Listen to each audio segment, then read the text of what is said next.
அடிக்கிற வெயிலுக்கு வெளியில் போயிட்டு வந்தாலே ஏதாவது குடிக்கணும் போல இருக்கும். அப்போ இந்த ட்ரிங்கை ட்ரை பண்ணி பாருங்க, உடம்புக்கு ரொம்ப குளிர்ச்சியாக இருக்கும். வாங்க என்னோட ஸ்டைலில் குலுக்கி சர்பத் எப்படி செய்யலாம்னு பார்க்கலாம். நிறைய பேர் வீடியோவை லைக் பண்ணாமல் பார்த்துக்கிட்டு இருக்கீங்க. ஒரு லைக் அண்ட் ஒரு சப்ஸ்கிரைப் மட்டும் பண்ணிட்டு பாருங்க.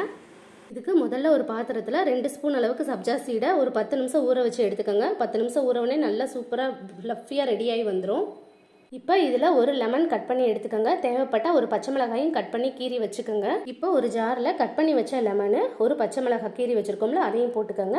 ரெஃப்ரெஷிங்காக புதினாவும் சேர்க்குறோம். ஒரு 10 புதினா இலையை அலசி இதில் போட்டுக்கோங்க. இப்போ 2 ஸ்பூன் அளவுக்கு சப்ஜா சீட் சேர்க்குறோம். இப்போ இதில் 2 ஸ்பூன் அளவுக்கு சீனி சேர்த்துக்கோங்க. அரை லெமனை புழிஞ்சு சேர்த்துக்கோங்க. ஒரு சின்ன பிஞ்ச் உப்பு, 3 ஐஸ் கியூப் சேர்த்துட்டு ஒரு 400 மில்லி அளவுக்கு ஐஸ் வாட்டர் சேர்த்து நல்லா குலுக்கி எடுத்துக்கோங்க. சப்ஜா சீடு நல்ல குளிர்ச்சியை கொடுக்கும். புதினா லெமனும் நல்ல ரெஃப்ரெஷ்ஷாக இருக்கும். நீங்களும் இதை வீட்டில் ட்ரை பண்ணி பாருங்கள். பிடிச்சிருந்தா உங்கள் ஃப்ரெண்ட்ஸுக்கு ஷேர் பண்ணுங்கள். பாய்.